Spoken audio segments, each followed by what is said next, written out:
The stars outside the ship's window were calm. The ship itself was quiet, almost too quiet. It wasn't big, just a small diplomatic vessel, white and silver, smooth like glass, and moving slowly toward the Krill Dominion's border. No weapons, no defense system. It's just one passenger on board. Dr. Alira Voss sat in the main chamber, dressed in a simple black suit. Her brown hair was tied tightly behind her head, her hands resting on a silver case beside her seat. Her face was calm, but her eyes held something deeper, something unreadable. As the ship neared the Krill's territory, she leaned forward slightly and whispered to herself, "Almost there." Suddenly, sirens screamed from the nearby console. Red lights flashed. Dozens of dots appeared on the radar screen. Krill warships. Big ones. Then came the message. "Unidentified human vessel. You are trespassing in Krill space. Shut down your engines and prepare to be boarded." Alira pressed a button and responded calmly. "This is Dr. Alira Voss. I come as a peaceful delegate from Earth. Under the Galactic Science Exchange Treaty, I am not armed. I bring knowledge and aid." There was a long silence. Then the reply came, filled with sharp laughter. "Human woman? Alone? You think we'll listen to your words just because you wear a black suit and speak softly? You will be boarded. Do not resist." The transmission cut. Within moments, mechanical arms from one of the Krill ships latched onto her vessel. The lights inside flickered. Lyra sat still, unblinking, as the airlock hissed open. Heavy boots clanged down the hall. 4 Krill guards entered the chamber, tall and armored, with thick red scales and yellow eyes like fire. One stepped forward. "You will come with us. No tricks." She nodded. "Of course." They took her silver case. "What is this?" "A scientific gift. Please be careful," he snorted. "You are in no position to ask anything." They placed cuffs on her wrists, gold, tight, unnecessary. Then they marched her off her ship and into their cruiser. The Krill High Council chamber was carved from dark stone. Green flames burned in tall glass tubes, casting strange shadows. The council sat in high thrones, each one taller than a man. 12 of them, all dressed in gold armor with cruel eyes and wide grins. At the center sat Supreme Commander Arvax, his neck covered in medals, his eyes gleaming with amusement. The guards shoved Alira forward. She didn't stumble. Arvax leaned forward. "So, Earth sends us a woman? Alone? With soft hands and gentle words?" He chuckled. "Did your people run out of warriors?" Alira looked up at him, calm as ever. "I came to offer a partnership. Shared science. Shared healing. Earth has developed cures for the red wasting. We've mapped dark energy rivers beyond the dead stars. We came to share, not to fight." The council members looked at each other. Then they laughed, loudly, cruelly. One of them slammed his fist on the armrest. "She thinks we need human help." "Oh, we already took what we wanted from your border colonies years ago."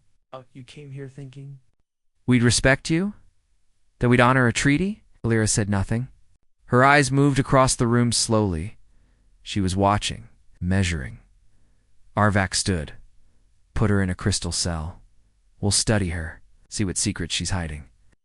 And if we find anything useful, we'll take it, like we always do." Another member added, "And after that, we'll send her back to Earth in pieces. So they know not to send children to do a warrior's job." The laughter grew louder. As the guards dragged her away, Alira finally spoke. Her voice was soft, but clear. "You should have listened." The council didn't stop laughing.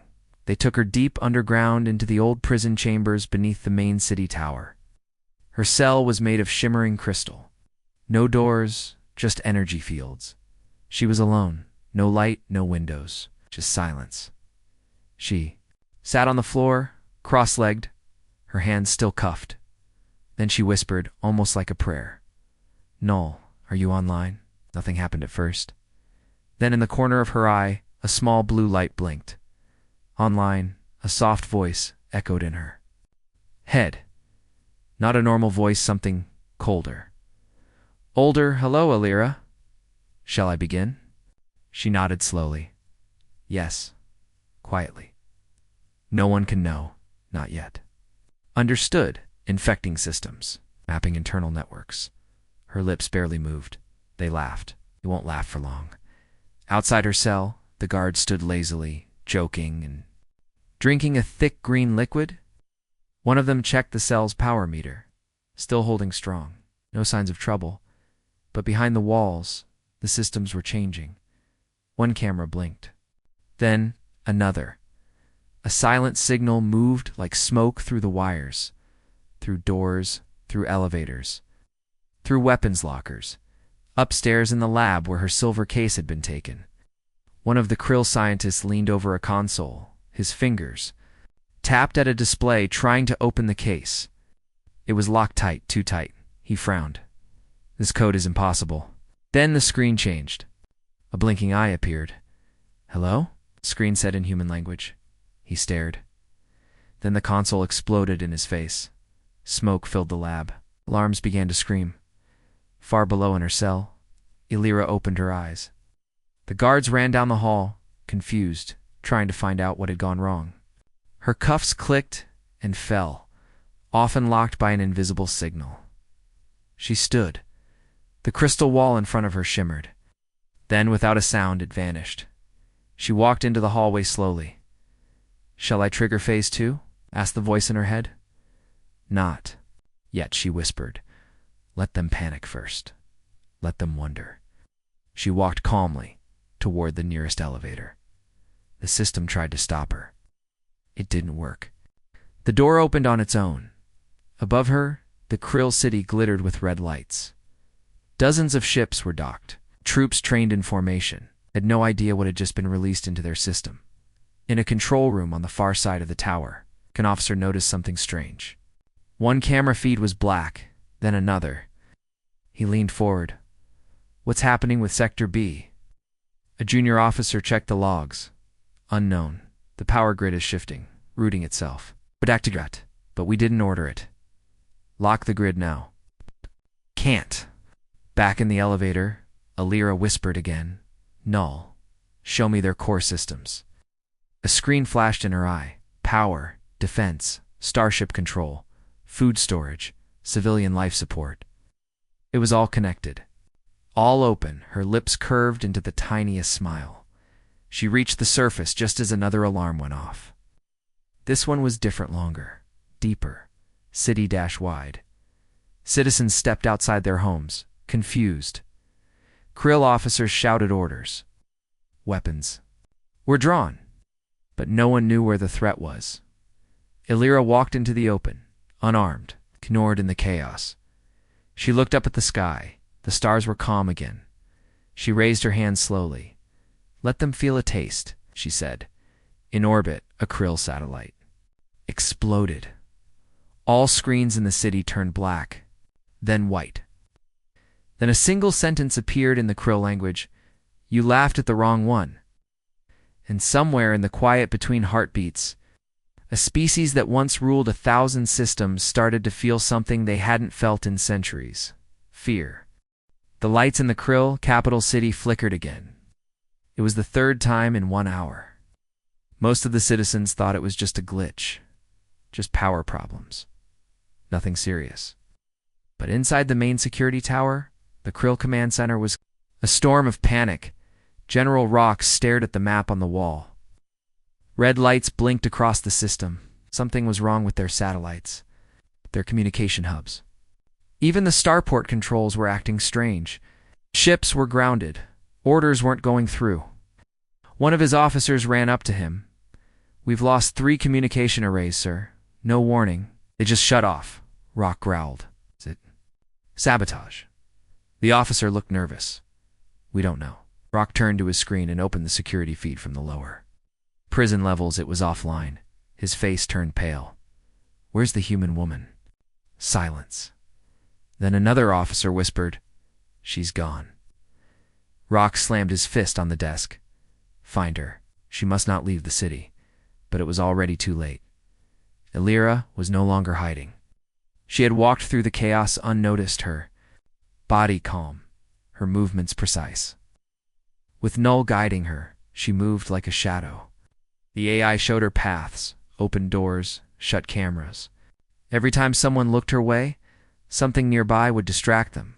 A light bursting, a speaker screaming, floor trembling. She was invisible in a city full of eyes. Deep beneath the capital, in a hidden lab, 3 Krill scientists tried to unlock the data from her case. One of them finally found a way past the surface encryption. The screen turned on, lines of code ran across it, strange symbols, old Earth language. But before they could understand it, the lights went out, the case beeped. One scientist leaned forward, then screamed. The screen glowed red. A message appeared. You were warned. The room exploded. Back in the streets, civilians were beginning to panic. The large display screens across the city were now showing the same message over and over. This is only the beginning.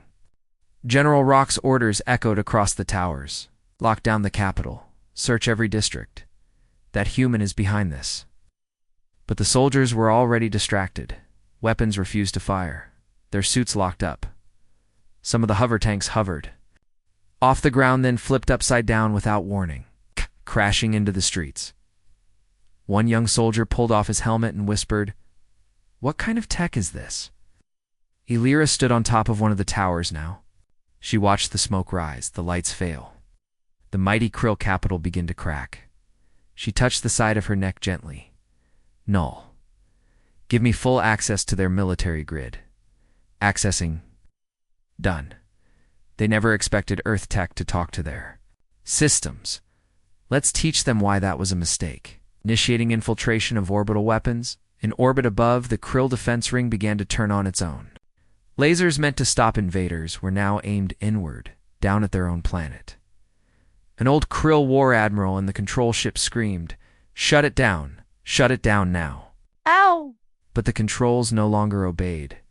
One of the soldiers at his side backed. Away slowly, it's the human. She's doing this. The admiral stared out the window, but how? Elira was watching from her tower. She spoke again. Play back their laughter. The one from the council chamber. Processing. Playing. Across the capital on every screen. The video appeared. The Krill Council laughing, their words echoing through the air. She thinks we need human help. Send her back in pieces. A woman? Alone? What a joke. Then it cut to black silence. Then her voice followed, clear and calm. I came in peace. You chose war. You mocked Earth. Now you will learn. The people of Krill looked around. In fear, some began to run. Some dropped to their knees. For the first time in generations, they didn't feel powerful. They didn't feel safe. They felt hunted. In the council chamber, the surviving members were in chaos. Arvax was no one knew if he had fled or been killed. The others were shouting at each other, blaming one another. She was just a scientist. She had no weapons. She's one human. One of them whispered, shaking, maybe that's the problem.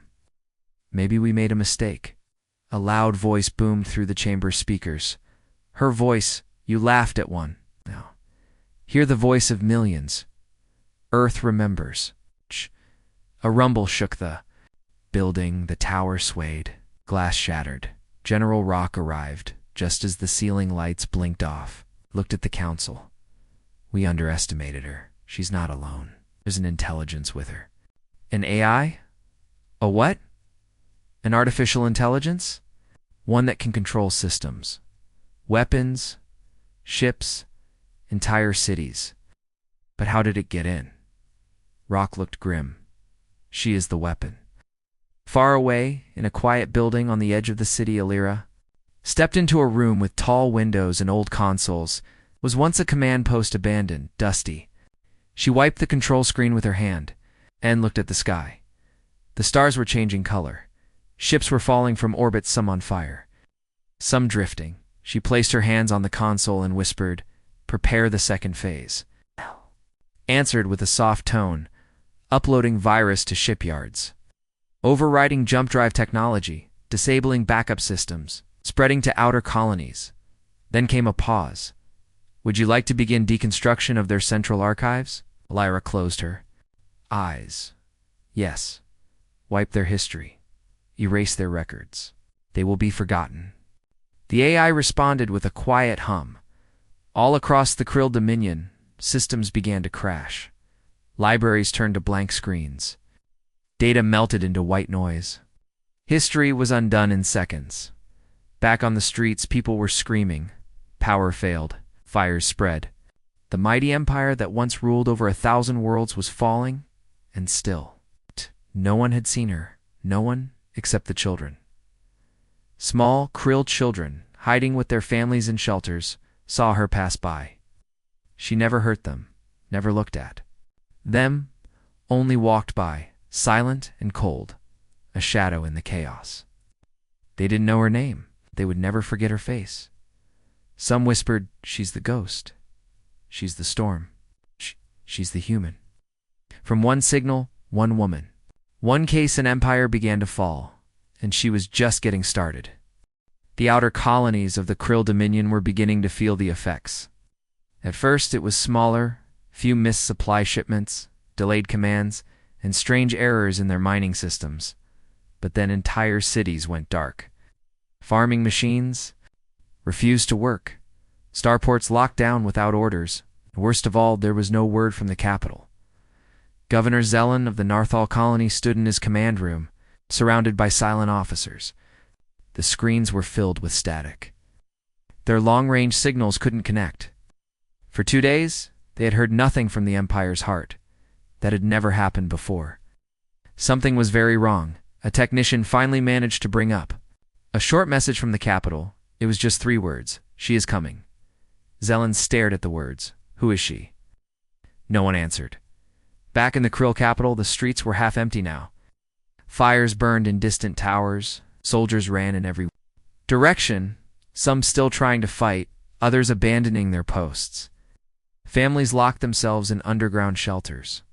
The skies, once full of clean silver ships, were now heavy with smoke and falling wreckage. Aria walked alone through the central square, where once the Empire held victory parades. Statues of old Krill warlords stood tall, but not for long. One by one, the statues exploded from the inside, falling into rubble. The people hiding nearby could hear soft footsteps between each blast. She didn't run. Ow. She walked calmly, silently, inside her mind. Null gave her updates. Outer colonies are losing contact. Core command networks down by 83%. Resistance is thinning. Aria said nothing for a moment. Then she whispered, "What about their fleets?" "Most are grounded. A few still flying have lost control of their weapon systems. Would you like me to crash them?" "Not yet. Let them watch first." In the Krill shipyard, one of the few remaining commanders tried to get a single warship off the ground. The ship powered up. The engines flared. Then suddenly the control panels blinked. The walls around them showed a message. "I warned you." The ship turned on its own and crashed into the docks. All across the city. Screens returned for just a moment. Ow. They showed the Krill Council's laughter again. At. Their mocking faces. Then, Alira's face appeared. Calm, cold. Her eyes staring right into the camera. The price of arrogance is extinction.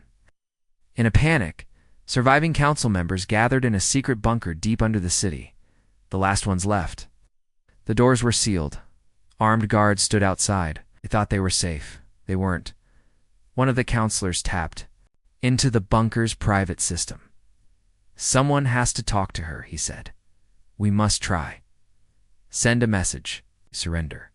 They tried, but the signal failed. Instead, the screen blinked with a new symbol, a circle of stars with one missing. A voice followed. "Surrender was your choice yesterday. Today, it's not on the table." They sat in silence, cold sweat on. Their necks, outside Aria, stood beneath their bunker. "Null," she said softly. "Send in the echo." Deploying micro-dash drones, tiny metal shapes, smaller than insects, flew silently into the air. They entered the air vents, the water pipes, the walls. Inside the bunker, the lights went out, and the floor began to tremble.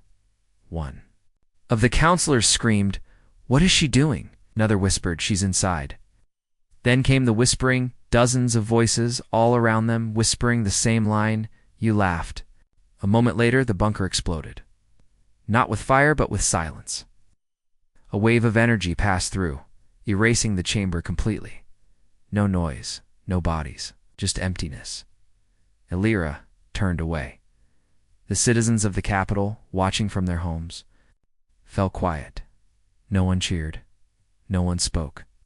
It was over. They didn't need orders. They didn't need more warnings. They understood. The woman they had laughed at was not weak. She was not alone. She was judgment. In orbit, several smaller ships tried to escape the planet.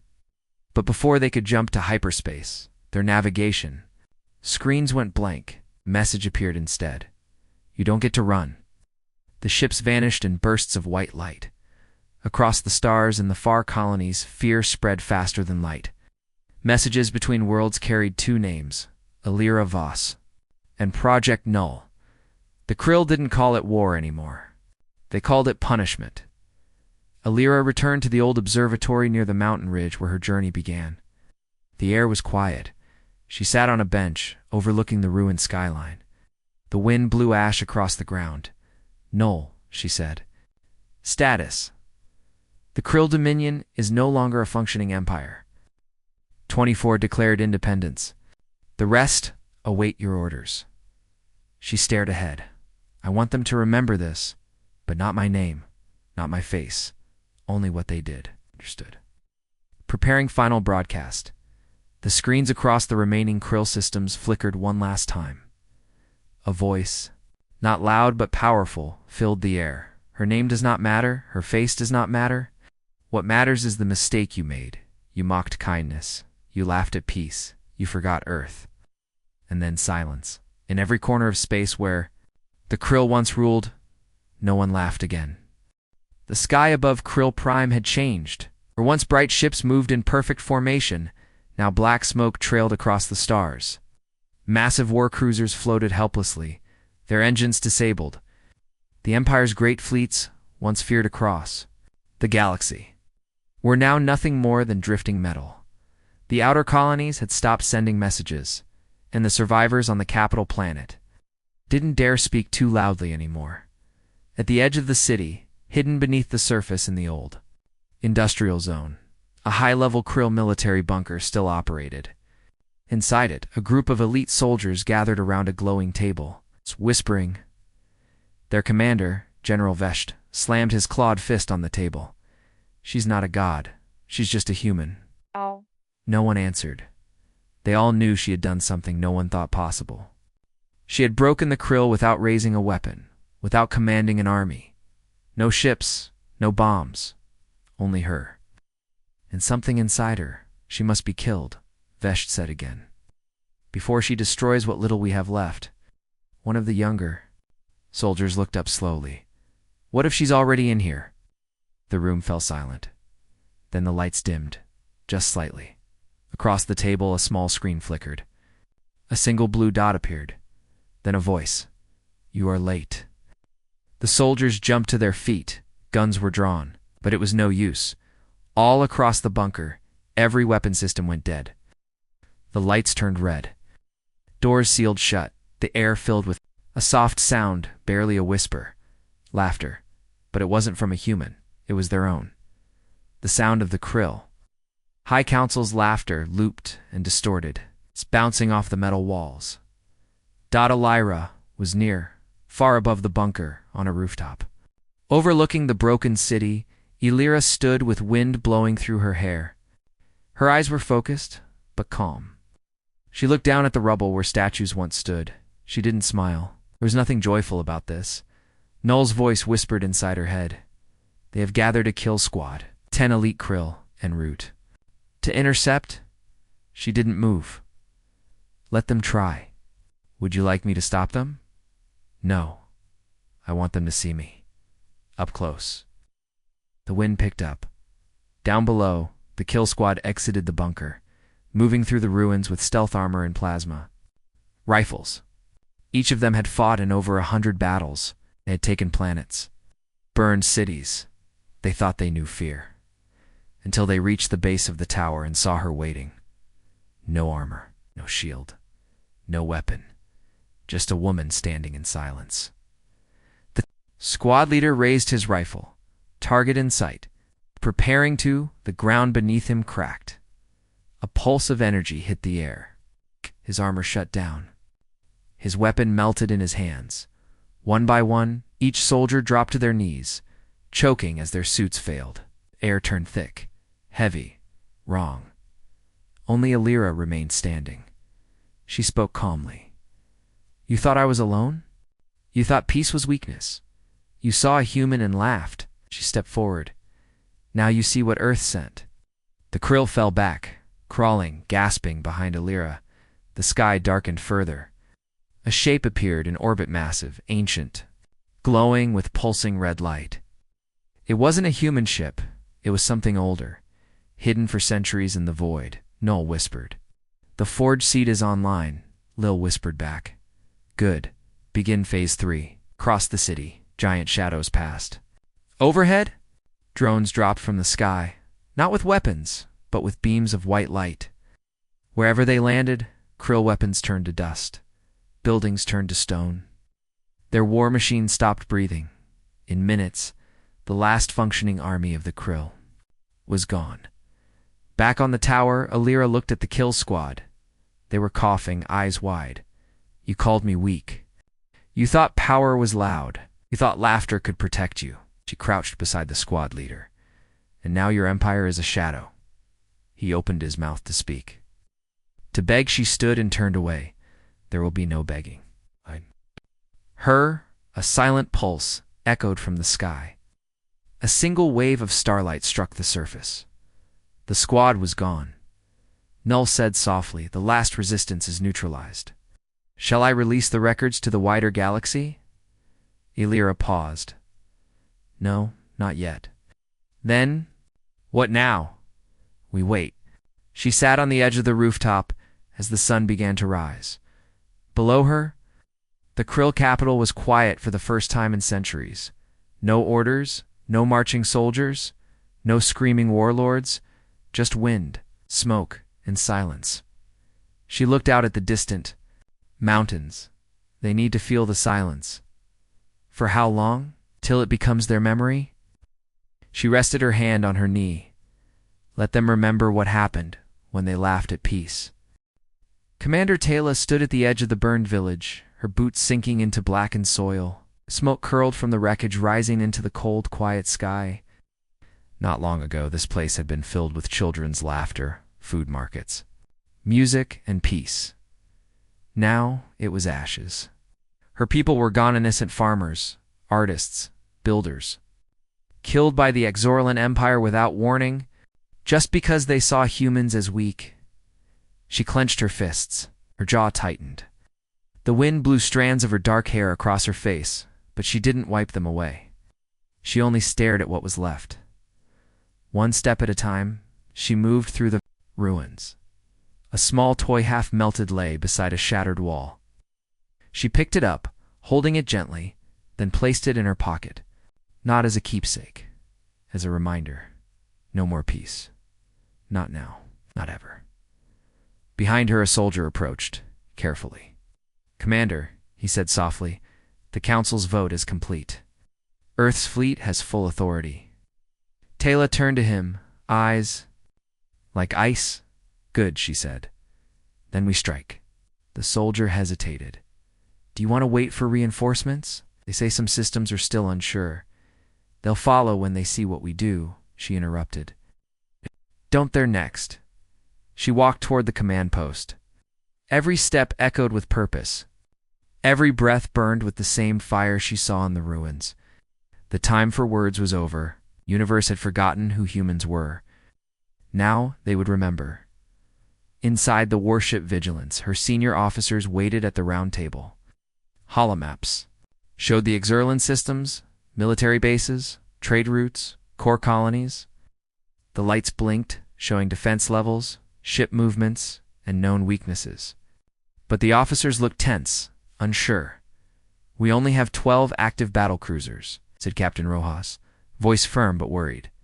They have over 90 across 3 sectors, and their homeworld is surrounded by orbital defense rings. Les nodded. Good. Let them feel safe. Rojas frowned. Commander. She zoomed in on the outer systems ones with supply chains, shipyards, energy sources. We don't go for their homeworld. Not yet. First we bleed them. Quietly. Fast. No survivors, no warnings. One by one, she pointed at small dots on the map. We hit here, here, and here. If we move fast enough, they won't even know. What happened? By the time they realize their fuel, food, and reinforcements will be gone. But that's not protocol, another officer whispered. No declaration of war. Tyla's stares silenced the room. Did they send one before killing our people? Silence. Then I don't care about protocol. I care about making sure they never laugh at us again. That night, the fleet moved. 12 battlecruisers, sleek and dark, slipped through deep space. Lanes like shadows, each ship cloaked, silent, carrying elite human strike teams. No fanfare. No mercy. The first Exerlin outpost and unguarded fuel station disappeared in a flash of fire. No distress call. No survivors. The second Acums relay station was taken in minutes. Explosives planted. Systems fried. Gone. The third was a shipyard. Bigger. More protected. But not enough. Tayla led the ground team herself, landing under cover of night. She moved like a ghost, quiet, ruthless, precise. A young Exerlin technician turned a corner and froze when he saw her. His claws trembled as he reached for an alarm. Tayla didn't hesitate. One shot. No sound. He fell. The strike teams moved through the base, planting charges and sabotaging systems. When they left, the sky behind them lit up with fire as the entire shipyard exploded. By the end of the week, 5 Exerlin systems had gone dark. No one knew how. Their leaders grew nervous. Rumors spread whispers of human ghosts, silent fleets, impossible strikes. The Exorlin High Command dismissed them. Humans are emotional, they said. They won't retaliate. They're too soft. But in their war room, even the most confident officers began to sweat. And then came the message. It arrived in every Exerlon system at once. A simple transmission. Black screen. A human voice. This is Commander Tayla of Earth. The voice was calm. Cold. You took our peace and replaced it with fire. You destroyed our homes and laughed. Then the image flickered to show the wrecked human village, the charred ruins, the child's toy. Now we come for you, one world at a time. The message ended. No threats, no demands, just silence. Panic spread. For the first time, Exorlin systems asked for help from each other. They began to send ships toward the borders, but many never arrived. They were ambushed mid-space, their remains drifting silently through the void. Back on vigilance, Tayla stood, alone in her quarters. She stared at the stars. Her reflection in the glass showed the same strong face, but her eyes were tired. A knock came. Captain Rojas stepped in. We received word from 2 neutral systems. They're offering full support. Weapons, ships, data. Tayla nodded. They see now. Rojas paused. There's something else. Exerlin has started pulling civilians off their outer colonies. They're preparing for a full-scale war. Tala's voice was low. Then we're right on schedule. Captain hesitated. And if they offer surrender? Tayla looked at him. There was no smile, no softness. They didn't ask for surrender when they killed my people. They didn't spare the children, so I won't spare their pride. Noted and left. Alone again, Tayla reached into her pocket and pulled out the melted toy. Stared at it, her fingers brushing the twisted plastic. This wasn't about war anymore. It was about never being underestimated again. And she wouldn't stop until every star knew what humans were capable of. Not just peace, but vengeance. The kind that turned empires into memories, and memories into warnings forever. The ground shook as the heavy alien gates burst open. Aria walked alone into the heart of the enemy's stronghold. Her armor was damaged, her arm still bleeding, and her voice silent. but her eyes burned with a fury that the Sarn had never seen before. They expected her to surrender. After all, she was one woman against a planet's defenses. But Aria didn't come to surrender. She came to finish what they had started. Commander Vorsk stood at the center of the Great Hall, surrounded by his elite guards. He smiled as she entered, as if she were an insect walking into a furnace. "So, the last human finally arrives," he said loudly, his voice echoing. "I must admit, you're harder to kill than expected." Aria said nothing. She kept walking forward. "You came all this way just to die?" Vorsk continued, stepping down from his throne. "I suppose I should thank you for saving us the effort." Aria stopped halfway to him. Then slowly she pulled something from her belt. It was a small sphere, black, humming faintly, and covered in strange markings. Vorsk frowned. "What is that?" She pressed a button on the sphere. A blue light pulsed through the hall. The guards raised their weapons, but it was too late. Suddenly, every Sarn warrior around her dropped their guns. Not by choice. Their limbs froze. Their eyes widened in confusion. Then terror. Aria looked directly at Vorsk. "This is what you left behind on Earth," she said, finally breaking her silence. Her voice was tired but steady. "This was my father's last project. A Sarn weapon, turned against its creators." The black sphere let out another pulse. It hijacked their neural links, the very tech they used to control their fleet. It was a trap she had been preparing for years. She let them steal it from Earth, knowing one day she would need it. One by one, the Sarn warriors fell to their knees, paralyzed. Some screamed, unable to move as their own implants betrayed them. Vorsak reached for his sidearm. Aria didn't flinch. The instant his fingers touched the trigger, she fired. Her shot burned straight through his weapon and into his arm, forcing him to drop it. He screamed, stumbling backward. "I gave you a chance," she said, walking toward him. He called. "Me weak. You laughed. You called Earth a mistake. But the mistake was yours. Humans don't belong among the stars." Vorsk spat, clutching his wound. "You're animals? Animals?" she echoed, stepping closer. "Then why are your cities burning? Why are your warships running? Why are your best soldiers on the floor, begging for mercy?" He backed away, but there was nowhere left to run. Aria stood over him, the sphere glowing, brighter in her hand. "This is not just for me," she said.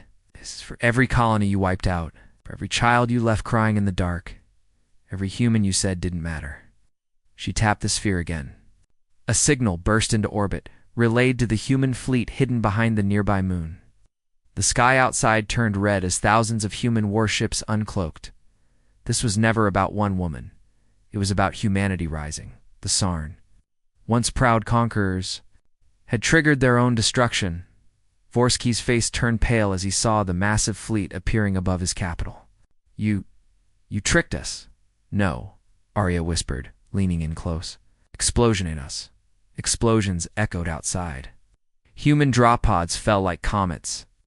The city shook as the end began, and still, Aria stood in the center of it, all unmoving, unbroken and unstoppable. The girl they laughed at, the woman they feared too late, the end had begun, and there was no turning back now. The capital city of the Sarn Empire burned. Flames rose into the sky, black smoke covering the twin suns. Human warships flew overhead, silent and terrifying, casting shadows across broken towers. The people of Sarn, once proud, once feared, ran in every direction, screaming, crying, searching for a way to escape. But there was none. At the center of the chaos, Aria stood atop the Grand Palace, where the last leaders of the Sarn once ruled. Now it was a ruin.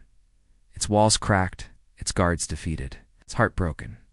She looked up at the sky, where the largest human warship, the Horizon Spear, hovered above the city like a silent god.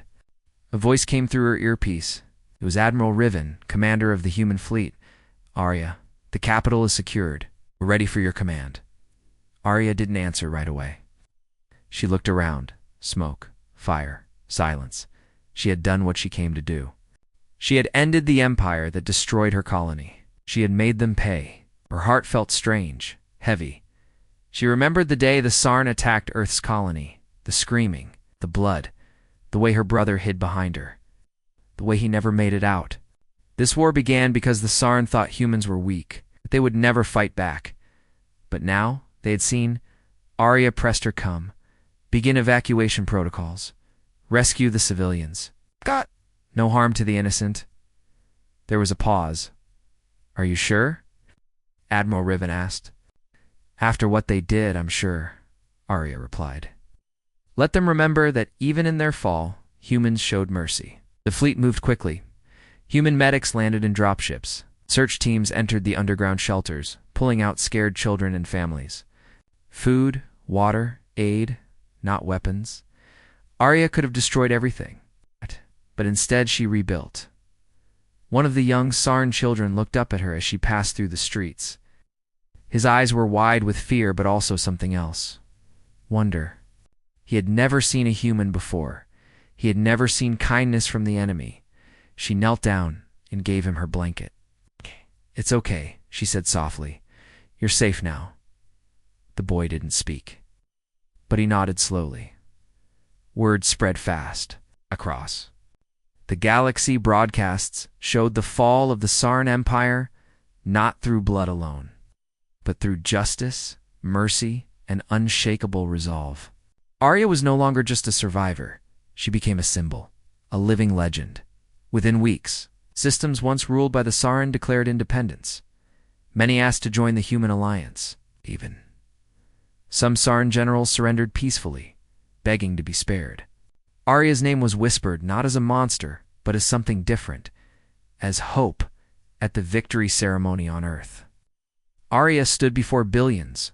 Her armor was polished, her face tired but proud. When the Earth president offered her the highest medal of honor, she didn't smile. She simply asked, "What about the colonies? The ones still rebuilding? They will be cared for," the president said. "Because of you." Aria turned to the people watching. Her voice carried across cities, planets, even deep space. "We didn't win because we had better weapons," she said. "We won because we remembered who we are, because we fought not with hate, but with purpose. We lost much. But we also proved something to the galaxy, that humans do not break." The crowd roared. Somewhere in deep space, another empire watched the transmission. They saw the woman who stood against an entire fleet, who brought down an empire, who chose mercy over revenge, and they made a note in their records. Do not anger the humans. Ever as the stars shined over a quieter galaxy, Aria finally allowed herself to rest. The war was over, and humanity had risen not just in fire, but in honor.